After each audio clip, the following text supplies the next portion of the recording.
오늘 은혜 받으실 하나님의 말씀은 로마서 8장 1절에서 11절입니다. 그러므로 이제 그리스도 예수 안에 있는 자에게는 결코 정죄함이 없나니 이는 그리스도 예수 안에 있는 생명의 성령의 법이 죄와 사망의 법에서 너를 해방하였습니다. 율법이 육신으로 말미암아 연약하여 할 수 없는 그것을 하나님은 하시나니 곧 죄로 말미암아 자기 아들을 죄 있는 육신의 모양으로 보내어 육신의 죄를 정하사 육신을 따르지 않고 그 영을 따라 행하는 우리에게 율법의 요구가 이루어지게 하려 하심이니라. 육신을 따르는 자는 육신의 일을, 영을 따르는 자는 영의 일을 생각하나니 육신의 생각은 사망이요 영의 생각은 생명과 평안이니라. 육신의 생각은 하나님과 원수가 되나니 이는 하나님의 법에 굴복하지 아니할 뿐 아니라 할 수도 없습니다. 육신에 있는 자들은 하나님을 기쁘시게 할 수 없느니라.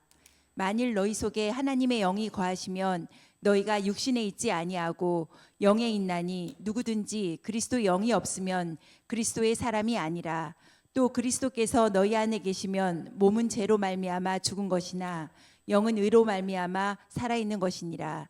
예수를 죽은 자 가운데서 살리신 이 영이 너희 안에 거하시면 그리스도 예수를 죽은 자 가운데서 살리신 이가 너희 안에 거하시는 그의 영으로 말미암아 너희 죽을 몸도 살리시리라. 아멘. 아멘.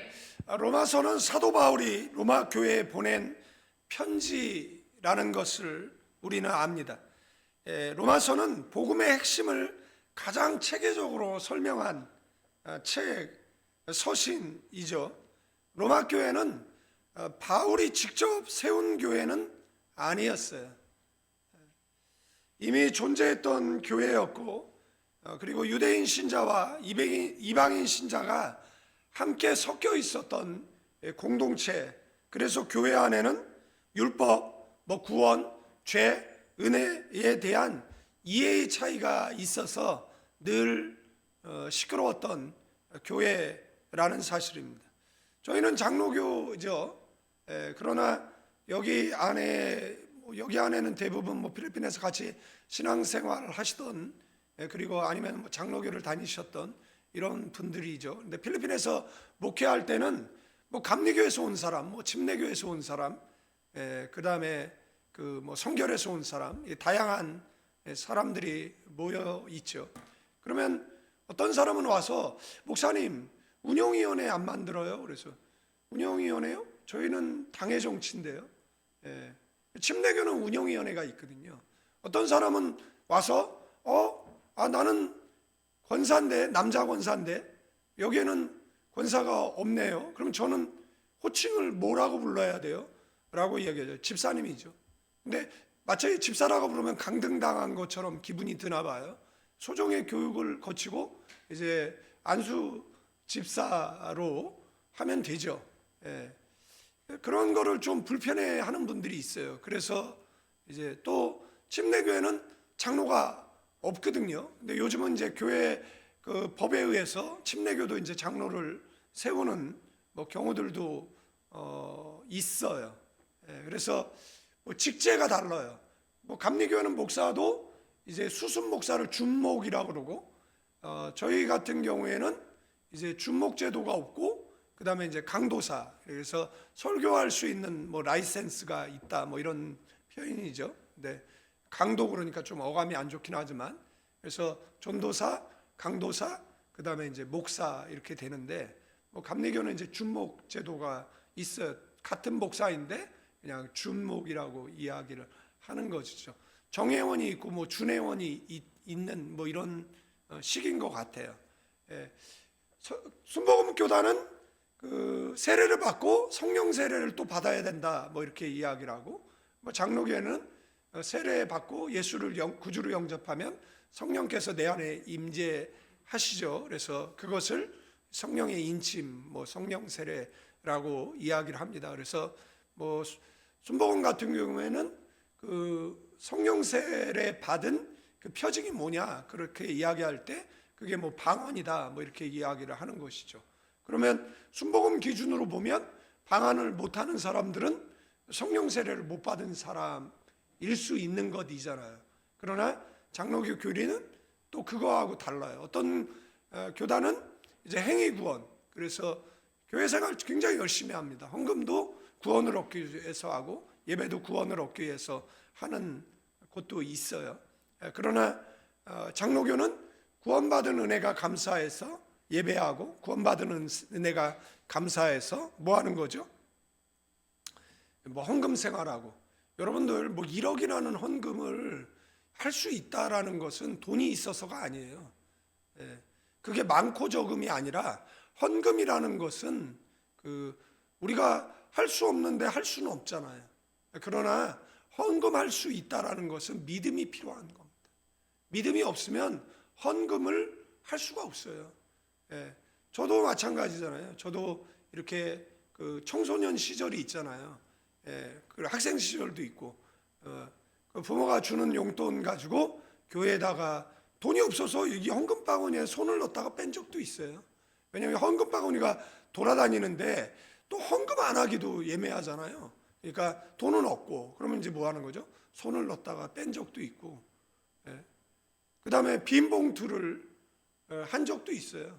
지금도 여러분들 헌금은 온라인으로 하시고 봉투에다가 기도 제목이나 뭐 감사 제목 써서 제출하시면 좋을 것 같고, 저는 헌금을 온라인으로 합니다. 그래서 헌금 바구니가 돌 때 저는 헌금을 하지는 않습니다. 그렇다고 제가 헌금을 안 하는 것이 아니라 저도 한 사람의 예배자로서 그 다음에 하나님 앞에 헌금을 예배 전에 드리고 그 다음에 이제 예배에 참여하는 것이죠.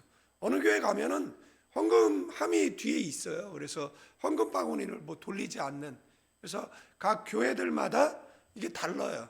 그런데 서로 목소리를 높인다라고 생각을 해보십시오. 이게 맞다, 저게 맞다라고 이야기하면 그 비본질 가지고 본질 아닌 걸 가지고 싸우면 서로 뭐예요? 더 나은 미래를 향해 전진하는 게 아니라 갈등만 겪게 되어질 수밖에 없다라는 겁니다. 그래서 이 로마 교회는 뭐 이런 류의 갈등은 아니지만 신학적 갈등들이 있었어요. 교회 안에는 율법을 지켜야 구원을 얻는다. 아니 예수만 믿으면 구원을 얻는다. 죄 지은 사람이 세례를 받은 이후에 죄를 져도 구원을 얻는다. 뭐 구원파들이 그렇게 떠드는 것이잖아요. 그러니까 그들이 주장하는 게 새로운 게 아니에요. 다 옛날서부터 있었던 이단 사상이다라는 것이에요. 여호와의 증인들은 당신이 죄인입니까 의인입니까? 죄인이다라고 이야기하면 죄인은 구원 못 받습니다. 의인이다라고 이야기하면 의인은 없나 하나도 없다라고 그랬는데 의인이라고 얘기하니까 교만하다라고 말장난 걸어옵니다.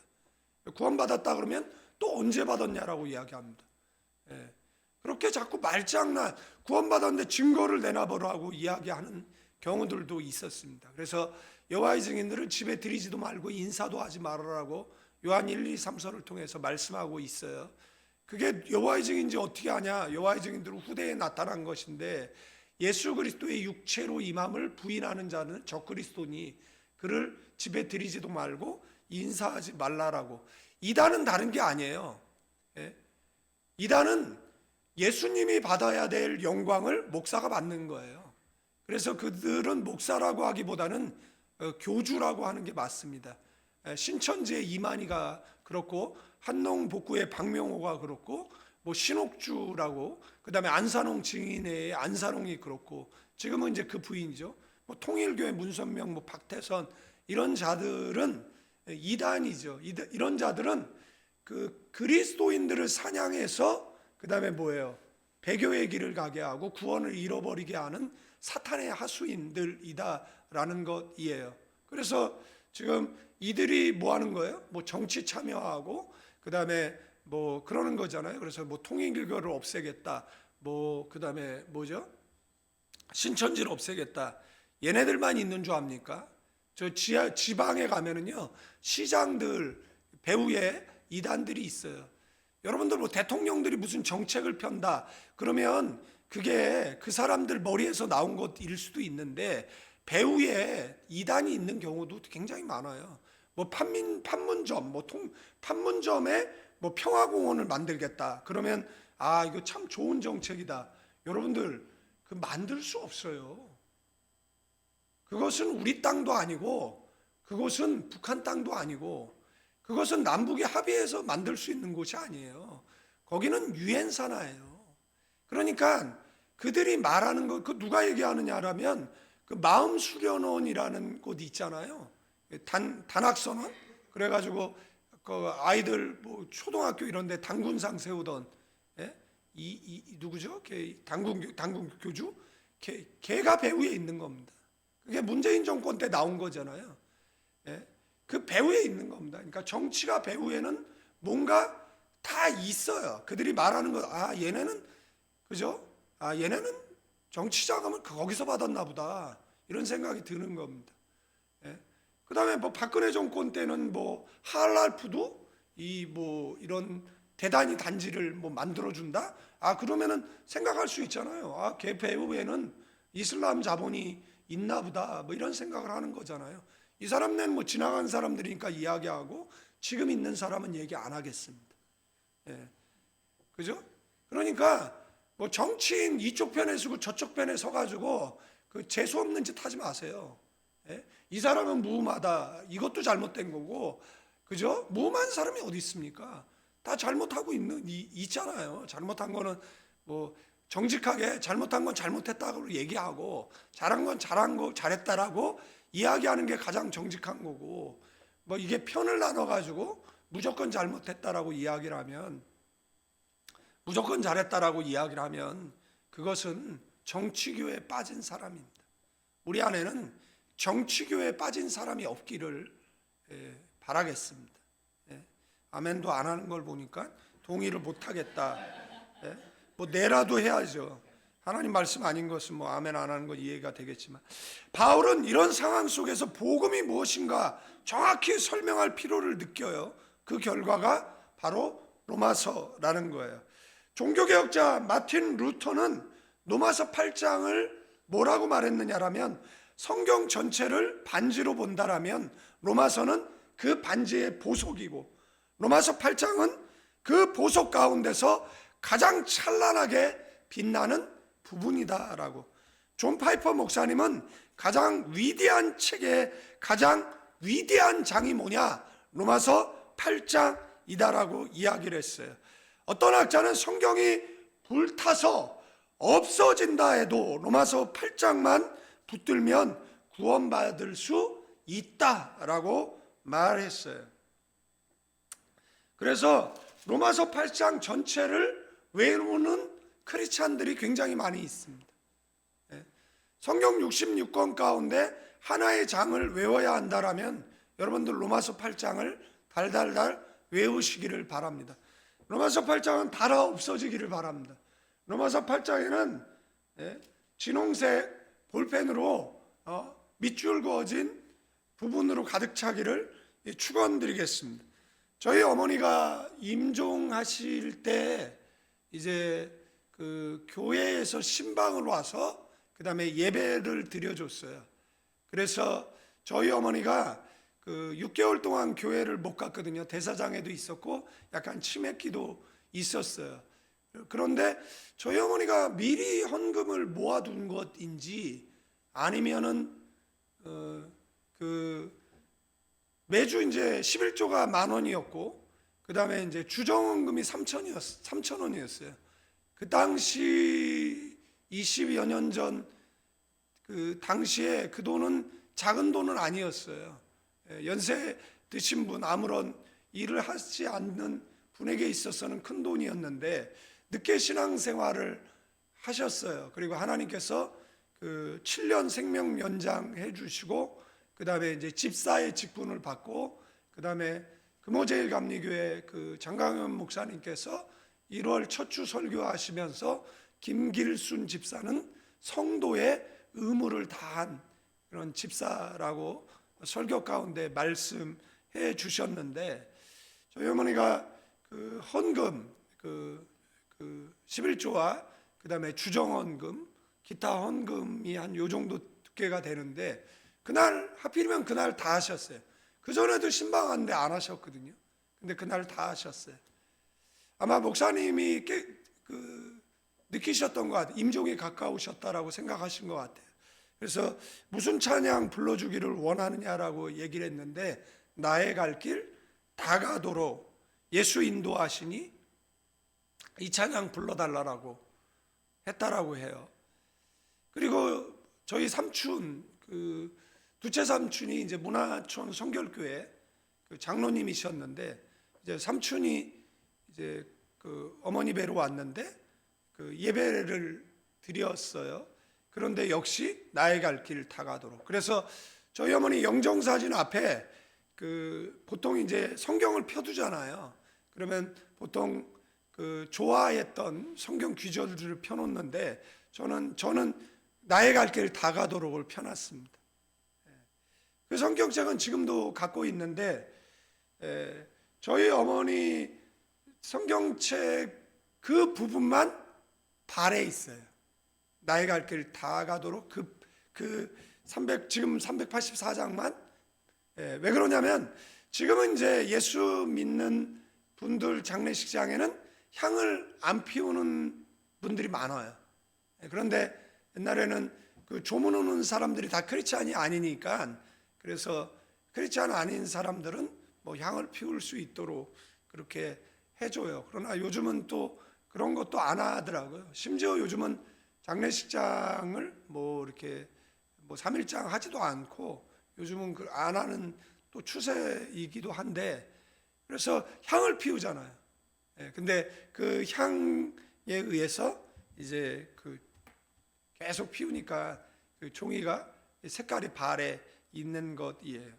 여러분들 성경에서 어느 부분이 가장 발에 있습니까? 어느 부분에 가장 많은 밑줄이 쳐져 있습니까? 라고 이야기할 때 성경이 불타는데 한 장 거머져야 될 것이 있다라면 그것이 로마서 8장이다라는 것이고요.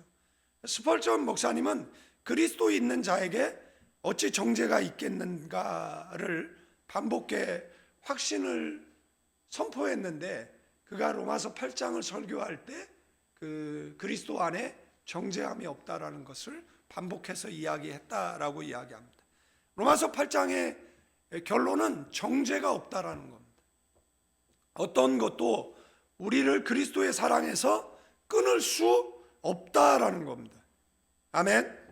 로마서 8장은 하나님 앞에서 죄와 율법 때문에 흔들리던 사람이 마침내 확신 가운데 굳게 서는 자라는 것을 가장 잘 설명해 주고 있는 것이 로마서 8장이다라는 사실입니다. 성령 안에서 자유를 선언해 주는 성경이 로마서 8장이다라는 것. 두려움 그리고 정죄에서 시작한 인생이 확신과 평안으로 마무리하는 장이 있다라면 로마서 8장이다라는 것. 죄와 싸우다 지친 사람을 위로하는 장이 있다라면 그것은 로마서 8장이다라는 것. 구원의 확신이 흔들리는 성도에게 너 구원 받았다라고 확인시켜주는 장이 있다라면 로마서 8장이다라는 것. 고난 가운데 신음하는 성도에게 소망의 장이 있다라면 그것은 로마서 8장이다라는 것. 기도의 응답이 지연되어서 낙심한 성도에게 하나님이 여전히 일하심을 보여주는 장이 있다라면 역시 로마서 8장이라는 것. 연약함 때문에 탄식하는 성도들에게 성령이 함께 탄식하고 있다라고 위로해주고 성령께서 너와 동행하고 있다라고 말씀해주는 장이 있다라면 로마서 8장이다라는 것. 삶의 무게에 눌린 성도에게 모든 것이 협력하여 선을 이룬다라고 말씀해주는 장이 있다라면 로마서 8장이다라는 것. 죄와 싸우다 지친 성도에게 더 이상 정죄함이 없다라고 선언하는 복음의 장이 뭐라고요? 로마서 8장이라는 것. 인생의 끝자락에 서 있는 성도에게 어떤 것도 우리를 그리스도의 사랑에서 끊을 수 없다라고 최종 승리를 외치는 장이 있다라면 로마서 8장이라는 거. 자녀 문제로 눈물 흘리는 부모에게는 기도의 장 로마서 8장. 고난 속에서 이유를 묻는 성도에게 하나님의 뜻이 여전히 선하다라는 것을 붙들게 하는 신뢰의 장이 로마서 8장이라는 거. 로마서 8장은 죄인을 설명하는 장이 아니에요. 구원받은 성도를 흔들리지 않게 세우는 장이 로마서 8장인 줄로 믿습니다.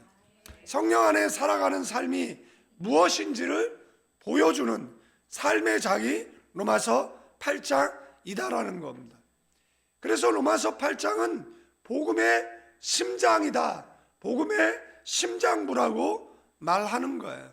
그래서 우리가 신약 성경에 한 장을 남긴다라면 로마서 8장을 남겨야 되고, 한 장을 붙든다라면 로마서 8장을 붙들어야 되고, 우리가 암송해야 된다라면 그것은 바로 로마서 8장이다라는 거예요. 로마서 8장의 결론적인 메시지는 뭐냐? 누가 우리를 정죄할 수 있냐라는 것. 누가? 하나님이 나를 위하시는데 누가 나를 정죄하겠느냐라는 거예요. 혐의는 있었는데 무죄 판결을 받았는데 어떻게 정죄할 수 있습니까? 세상 법정에서도 무죄가 판결이 나면 정죄할 수 없어요. 그런데 하물며 하나님의 법정에서 의인이라고 선언했는데 어떻게 누가 우리를 정죄합니까? 여러분들이 무슨 기자입니까? 여러분 수사관입니까? 교회는 과거를 묻지 않습니다. 저 사람이 어떤 사람인 줄 아네. 너나 똑바로 살아, 너나.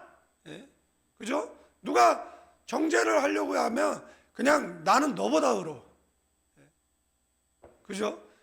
여러분들, 자신도 똑바로 못 사는 사람이, 그래서 예수 믿는 사람은 남을 정죄하지 않습니다. 예수 믿는 사람은 남의 모습 속에서 자신의 모습을 봅니다. 나는 저렇게 살지 말아야지. 예수 믿는 청년들은 부모 원망 안 해요. 나도 이제 아버지가 될 텐데, 나도 부모가 되면 나는 저렇게 살지 말아야지. 원망이 아니라 개선하죠. 더 나은 미래를 향해 전진하게 되게 되어져 있는 줄로 믿습니다. 누가 정죄하죠? 마귀도 정죄 못해요. 제가 말씀드렸잖아요. 수십 년 전에 어떤 사람이 사람을 투시하는 거예요. 그래서 정죄하는 거예요. 아, 너 간음했지, 너 도적질했지. 그러니까 얼마나 놀래겠습니까? 그러니까 뭐 하는 거예요? 헌금해. 그래서 헌금이 뭐 그 집회에 어마어마하게 거쳤답니다.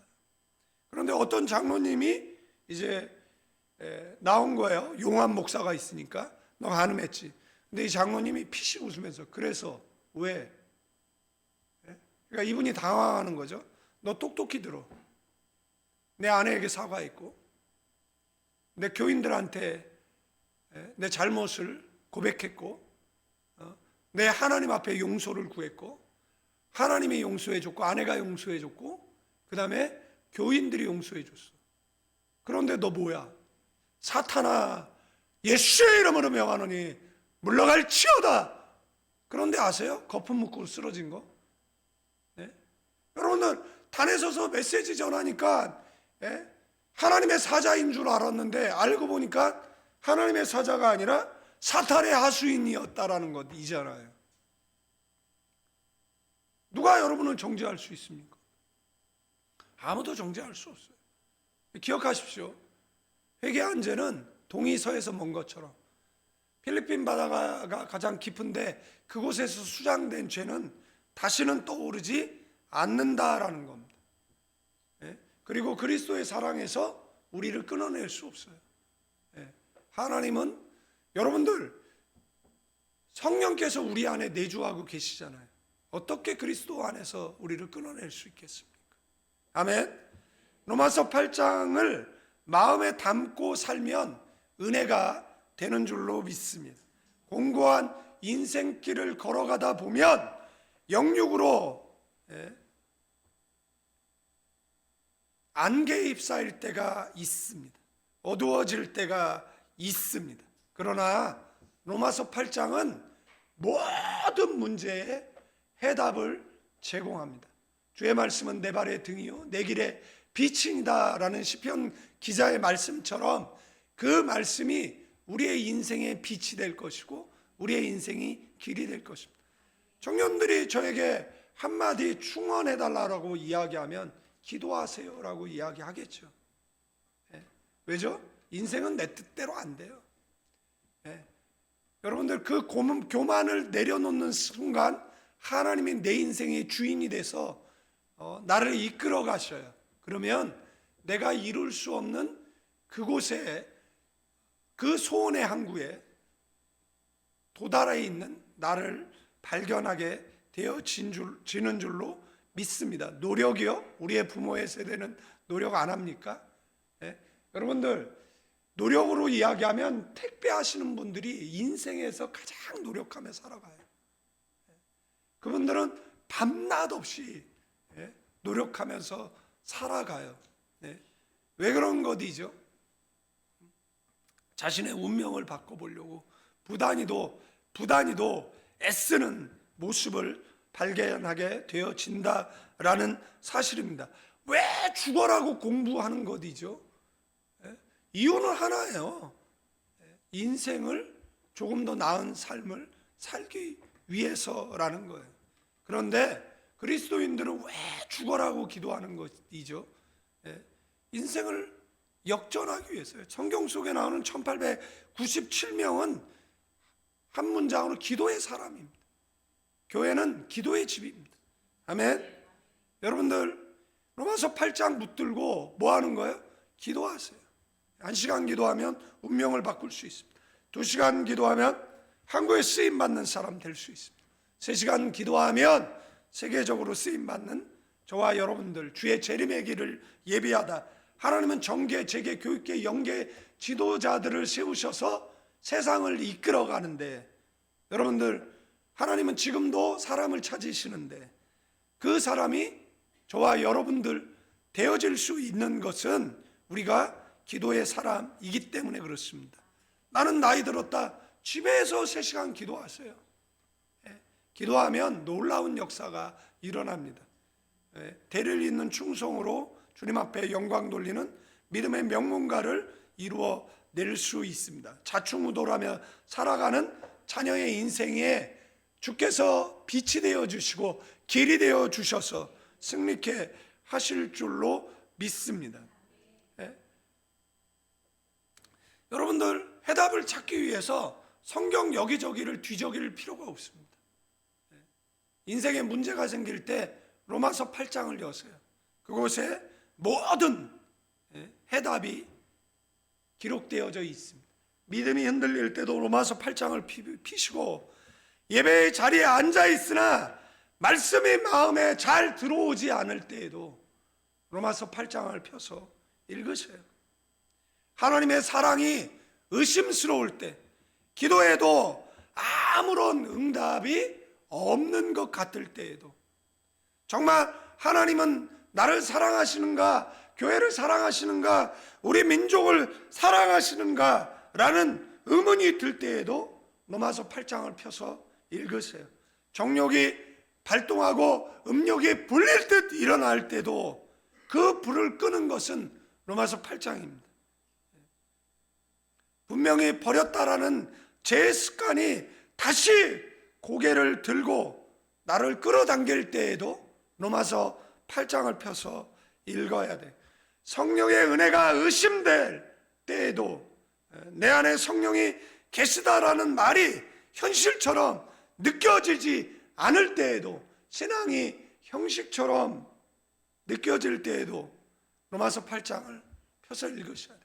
고독할 때, 외로울 때, 지칠 때, 힘들 때 힘이 있다라면 로마서 8장을 펴서 읽어야 되는 거예요.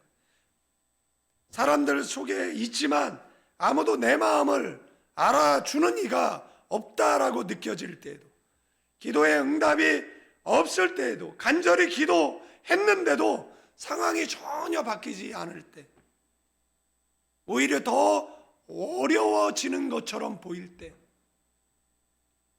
이것을 한의학에서 뭐라 그러죠? 무슨 현상이라고 그러던데?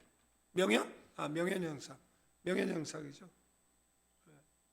이빨을 치료받았는데 이 이빨에 뭐 뾰족한 게 있어요. 바늘이 아직도 들어가 있는 건지.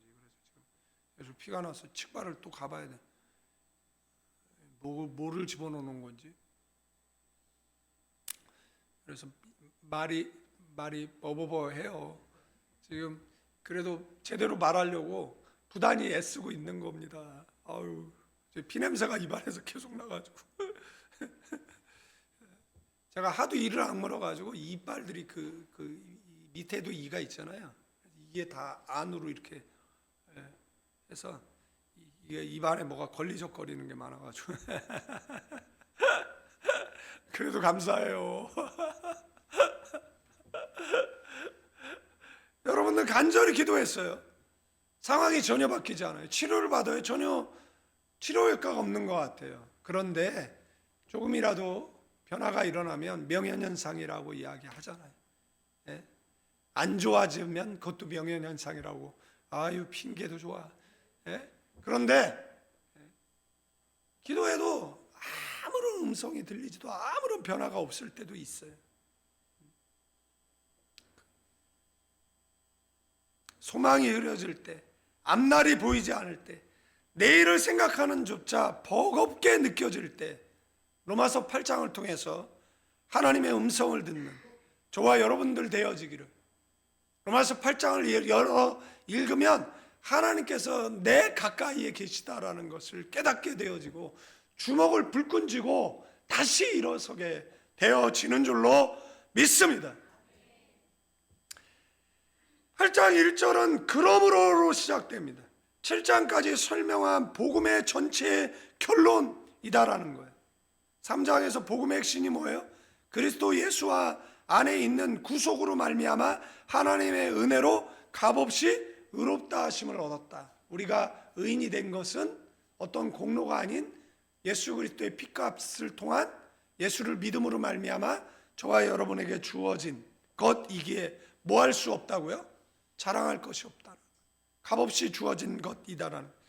5장 1절에 보니까 믿음으로 의롭다 하심을 얻었은즉 하나님과 더불어서 화평을 누리자. 뭐가 허물어진 거야? 내 팔이, 그러니까 내가 너와 나 사이에 뭐가 있다는 거예요? 죄담이 있다는 거잖아요. 내가 너 팔이 짧아 구원 못하는 게 아니라는 것이잖아요. 그 죄담이 있는데 죄담이 허물어진 것이잖아요. 눈을 만드신 자가 보고 계시고 귀를 만드신 자가 듣고 계시는 거잖아요. 그래서 하나님과 우리는 예수 그리스도를 통해서 뭐예요? 평화를 누리게 된 것이죠. 그래서 우리는 천국 백성이 된 것이고 우리의 기도가 응답되어지는 것이죠. 예수 믿으면 나타나는 여러 가지 현상들이 있죠. 신분의 변화가 일어나는 것이잖아요. 내가 누구 자녀라고 옆 사람에게 내가 누군 줄 알아? 뭐 얼굴을 그냥 알아. 친구들이 뭐 이렇게 성질을 내는 거죠. 성질. 내가 내 성질을 알아 몰라 그러면 얼굴에다 그냥 얼굴을 확 문대면서 알아. 아니까 좀 가만히 있어. 옆 사람에게 내가 누군지 알아? 인사하세요. 뭘 손해 하지 마시고 내가 누구긴 누구예요. 예수님께서 피값 주고 사신 사람이죠. 내가 무슨 가치가 있어요? 예. 할렐루야. 예. 우리 박금 자수님 알아. 내가 누구예요? 그러면 내가 누구예요? 내가 하나님의 아들인 거잖아요. 내가 양자잖아요. 아멘. 예수 그리스도를 통해서 내가 하나님의 아들 된 거잖아요. 그러면 나를 건들면 누굴 건드는 거예요? 하나님의 아들을 건드는 거예요. 옆 사람이 넌 죽었어. 그죠? 그래서 하나님의 형상대로 지음받은 거잖아요. 제가 지난주에 설교하면서 이게 안에 때리는 선글라스 끼고 오는 사람도 있다. 우리 은채랑 집사람이랑 셋이 장난치다가 머리를 들었는데 제 집사람 눈이 그래 눈탱이야 밤탱이가 된 거예요.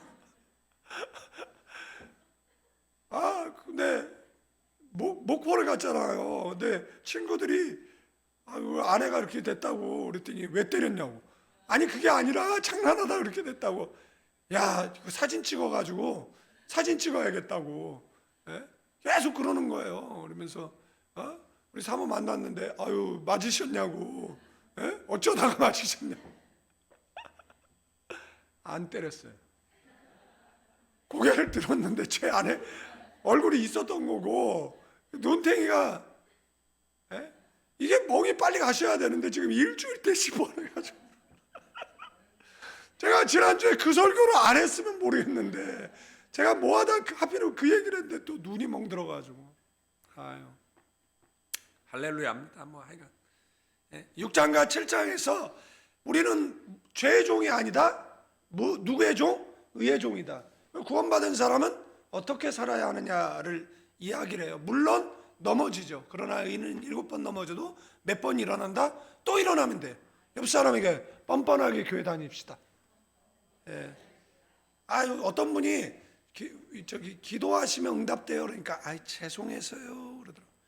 아니 뭐가 죄송하세요? 그랬더니 아유 절에 50년 다니다 왔는데 어떻게 기도해요? 그러더라고. 그래서 제가 얘기했어요. 그래도 기도하세요. 뻔뻔하게 기도하세요. 제가 그래서 그때 필리핀에서 그 주의 설교가 제목이 뭐였냐면 뻔뻔하게 기도하자. 뭐 이런 제목으로 설교했던. 뭐 저는 뻔뻔하게 안 기도합니까? 저도 뻔뻔하게 기도하죠. 마귀가 막 정죄해도 그냥 뻔뻔하게 기도하죠. 예수님 앞에. 얼마나 뻔뻔하게 기도하니? 내가 그래도 다윗보다 낫잖아요. 뭐 이렇게 뻔뻔하게. 표정들이 다윗보다 뭐가 낫다는 건지. 이 모든 것들의 종합적 결론이 뭐예요? 1절 말씀에 그러므로 이제 그리스도 안에 예수 안에 있는 자에게 뭐가 없다라고요? 결코 정죄함이 없다라는 거죠. 이 말은 뭐냐면 그리스도 예수 안에 있는 사람은 누구도 정죄 못한다는 거예요. 아멘. 하나님의 심판대 앞에 섰는데 마귀가 감히 정죄할 수 없다라는 거예요. 아니 이런 사람이 어떻게 구원을 얻어요? 라고 말할 수 없다는 거예요. 천국에 가면 3번 놀랜다면서요. 내가 와 있다는 사실에 놀래고 와 있어야 될 사람이 없다라는 사실에 놀래고 저 사람이 어떻게? 라는 사실에 놀란다라고 이야기합니다. 하나님 앞에서 우리를 죄인으로 고소할 자가 없다라는 겁니다. 하나님은 우리를 죄인으로 보지 않습니다. 예수 안에 있는 사람은 정죄를 당하지 않습니다.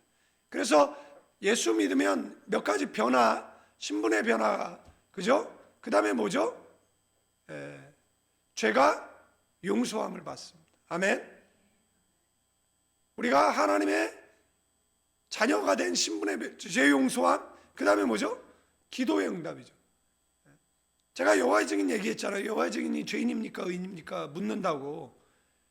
그러면 여러분들은 뭐라고 대답하겠습니까? 죄인이다 그러면 죄인은 없나니 하나도 없다라는 성경 구절을 보여줘요.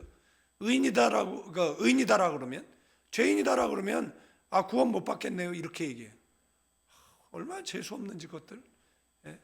여러분들 그러면 예수님으로 의롭다함 받았다라고 얘기하면 뭐라고 얘기하는 줄 압니까? 그러면 죄 안 지세요? 또 이렇게 물어봐요. 그걸 계속 말장난 연습을 해요. 말장난 연습해서 이 사람을 못 당하겠다 그러면 누구를 보내는 줄 압니까? 순회의 종을 보내요. 순회의 종이 뭐냐면 목사 상대하는 사람들이에요. 필리핀에 있는데 저기 여호와 증인 거기 왕국회관에도 한 80여 명 모이거든요, 한인들이. 근데 왕국회관을 지으려고 막 준비하고 있는데 이제 걔네들은 또 교회 다니는 사람들을 타겟으로 하잖아요. 근데 교회까지 찾아왔어요. 얼마나 담대해요. 그런데 나중에는 두 손 두 발 다 들고 갔어요. 아유 목사님은 못 이겨 먹겠다고 갔는데 저는 그 사람이 뭐 질문하면 아유 저 성경 잘 몰라요. 아유 근데 여기 어떻게 오게 되셨어요? 그랬더니 이 사람이 이제 주제가 자기가 원하는 주제가 아니잖아요. 아유 차 한잔 하세요. 그러다가 집에 갈 때쯤 되면 이제 제가 질문을 답하려고 앉으래. 아유 뭐 시간도 많은데 다음에 얘기해요. 그럼 그 다음 주에 또 와. 이렇게 하다가 나중에는 아유 목사님 못 이겨먹겠다. 아니 저 이겨먹으시려고 그랬어요. 저를 왜 이겨먹어요? 같이 해외 힘들게 사는데 위로하며 살아요. 자주 오세요. 그 다음부터 안 오더라고. 그러니까 그 사람네도 뭐 쓸데없는 거 갖고 자꾸 질문하면은 화두를 바꾸세요. 다른 이야기 하시고 가장 좋은 방법은 집에 들이지 말고 화내잖아요. 하나님은 사랑이신데 왜 사랑이 이렇게 없으세요? 그러면은 사랑은 영혼 사냥꾼에게 베푸는 게 아니에요. 그죠? 사랑은 영혼을 사냥하는 사람에게 베푸는 게 아니에요. 그런데 바울은 한 걸음 더 나아가서 뭐라고 얘기합니까? 예수 그리스도의 보혈의 피로 우리가 의롭다함 받아서 더 이상 정죄함이 없죠. 그런데 삶에서 우리가 죄를 짓죠. 그죠? 그런데 바울은 한 걸음 더 나아가서 뭐라고 얘기를 합니까? 그냥 그렇게 끝내도 되는데 우리가 정죄받지 않는 이유는 우리 안에 누가 내재하고 계세요? 성령께서 내주하고 계세요. 그래서 이 로마서 8장을 성령장이라고 이야기합니다. 왜냐하면 로마서 8장에 성령이라는 단어가 20번 가까이 나옵니다. 그러니까 로마서에서 가장 중요한 키워드가 뭐냐라고 이야기할 때 성령이에요. 성령께서 누군가 나를 정죄하려고 하면 뭐 하는 거예요? 변호하는 거죠. 계속. 성령은 죄에 대해, 의에 대해, 심판에 대해서 알게 하시잖아요. 그래서 뭐 하죠? 죄가 있으면 뭐예요? 이미 목욕한 자는 삶에 묻어오는 때를 씻으면 되잖아요. 그래서 뭐 하게 해요? 회개하게 하잖아요. 계속해서 회개하고 계속해서 씻고. 여러분들 세수하시고 교회 오셨잖아요. 지금 한 달 동안 세수 안 하신 분 없잖아요. 한 달 동안 머리 안 감으신 분 없잖아요. 소은이가 은채 머리를 만져보는데 없잖아요. 가려워 못 살잖아요. 그러니까 씻잖아요. 그런 것처럼 여러분들 정신에 이상이 생긴 뭐예요? 더러움을 몰라요. 인도에 어떤 사람이 한 번을 안 씻었대요. 그런데 이 사람을 설득해서 시켰는데 죽었어요. 얼마 전에 그 해외 뉴스 보니까 나오더라고요. 그런데 여러분들 보세요. 씻어내지 않으면 죄가 죄인지를 몰라요. 그런데 씻어내면 죄에 대해 센시티브해집니다. 그 죄에 대해 민감해집니다. 그리고 나만 씻을 뿐만 아니라 다른 사람도 씻깁니다. 그래서 예수 믿는 사람 민족의 죄를 회개합니다. 예수 믿는 사람은 대통령의 죄를 회개합니다. 예수 믿는 사람은 국회의원의 죄를 회개합니다. 예수 믿는 사람은 목사 그리고 성도의 죄를, 자녀의, 부모의 죄를 품에 안고 회개합니다. 아멘. 아멘입니다. 왜 그렇게 되죠? 성령께서 나를 그렇게 만들어 내신다라는 거예요. 죄에 대하여 깨끗하게, 의롭게, 그리고 심판을 준비하게 만든다라는 것을 기억하셔야 될 줄로 믿습니다. 그래서 서론에 얘기했죠. 순공과 우리는 좀 교리적으로 차이가 있다라고.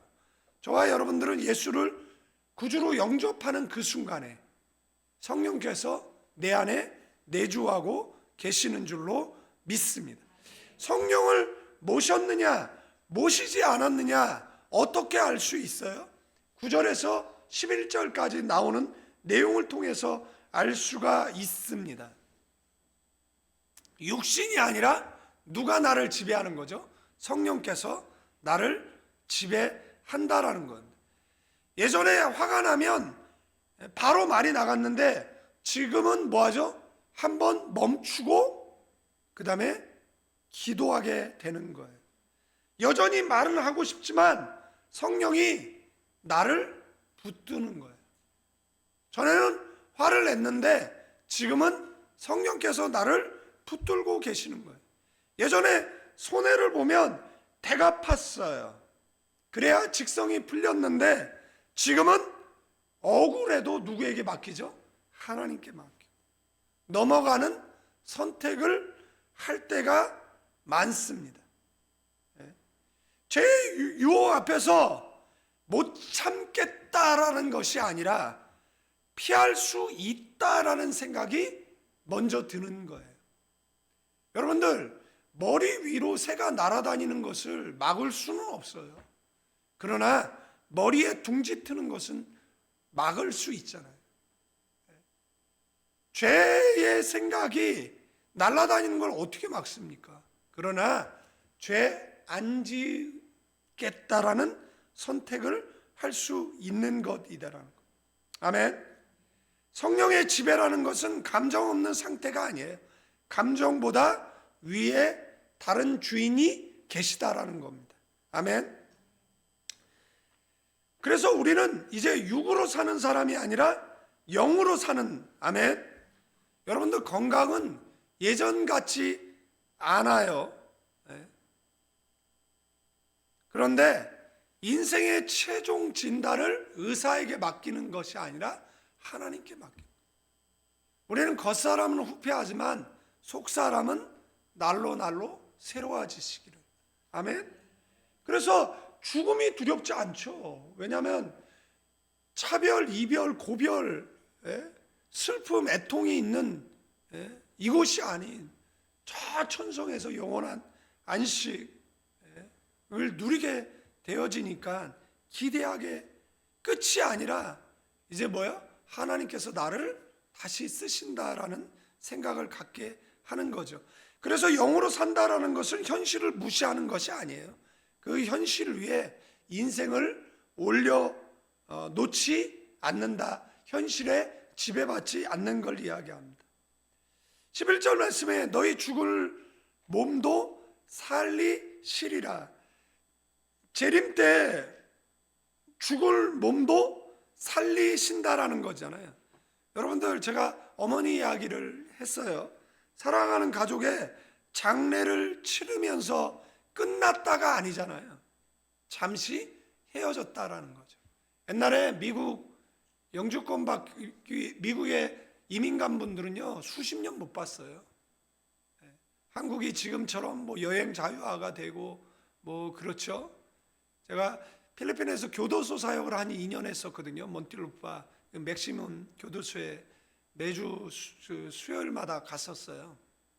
그런데 거기에 가면 정말 가난한 사람들이 있어요. 그 사람들은 그 가족들이 멀리 있어요. 민다나오 어디에. 그런데 그 형편이 너무 어려워서 거기서 지금 한 번도 면회를 온 적이 없는, 그 가족들은 면회를 가고 싶은데 그렇게 자주 갈 수가 없는 거예요. 그래서 어떤 사람은 5년에 가족 본 지 5년 된 사람, 어떤 사람은 10년 된 사람들도 있는 것이잖아요. 그런데 장례식을 치르죠. 저도 이제 언젠가 주님 앞에 섰을 때 저희 어머니를 찾겠죠. 저희 어머니를 바로 알아볼 것이에요. 그런 모습, 병 들어서 그 암에 걸려서 그 아름다웠던 모습이 아픈 모습으로 바뀐 거잖아요. 그러니까 그런 모습 없이 정말 그 모습이 있잖아요. 지금 우리가 젊었을 때 모습 이렇게 맨날 인상 쓰잖아요. 삶이 공고해져서 쓰다 보니까 우리가 못생겨졌잖아요. 동의를 안 하네. 무슨 소리를 저 하고 앉아 있는 거야 이러고. 근데 그때는 지금보다는 더 잘생겼을 것 같아. 더 아름다운 모습일 것 같아. 그죠? 옆 사람에게 인사할까요? 아름다움이 죄라면? 당신은 사형감입니다. 부활을 전제로 선택하고 영혼을 기준으로 판단한다. 부활을 믿는 사람은 지금의 고난에 인생을 다 걸지 않습니다. 우리는 저 천성의 보물을 쌓고 내세 천국을 소망하는, 아멘, 저와 여러분들 인 줄로 믿습니다.